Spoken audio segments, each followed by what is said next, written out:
Good day mga ka-followers! This is a day in my life ng isang momski vlogger na taga-Kalabaka at ngayon ay taga-Binawangan na. Hindi nga ito pa nga day in my life kasi nga nung mga nakaraang araw pa nga ito. April 16 pa nga lang dyan sa mga oras na yan nung dumating yung aking alagang si Moja galing Amerika. Pumunta nga kami ng Kalabaka niyan kasi nga ay namimiss ko na rin yung aking sanggol na yan. At talaga namang pinasundo pa ako niya dito sa Binawangan para lang ako'y makita. At talagang love na love ko talaga yung baby Moja na yan. Kasama nga rin niya ang kanyang family at si Kuya Abel Malaluan and family. At sa mga oras naman yan ay April 17 at nag-aya nga si Moja na magbi-beach naman daw sila sa Binawangan Beach. Kaya nga pumunta ulit kami ni Totoy Dave at hinatid nga lang ako ng aking asawa sa motor. Pagdating ko nga dyan ay kumanta si Alanis at kakantahin niya nga daw niya yung Lupang Hinirang.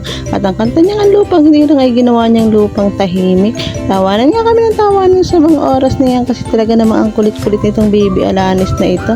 Ay talaga namang namiss ko rin yung mga batang iyan kasi nga ay talagang habol din sa akin ng mga iyan. Ilang buwan na nga rin na nakalipas na hindi ko sila nakita kaya nga talagang namiss ko rin kabanding ang Malaluan family.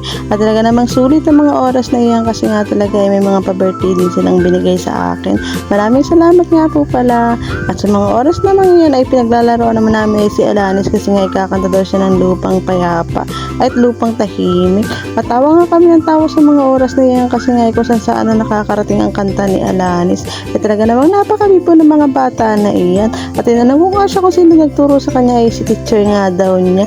Pagdating naman ng hapon ay tanghali umuwi na rin agad kami sa Binawangan kasi nga magbabag pa kami ng baboy.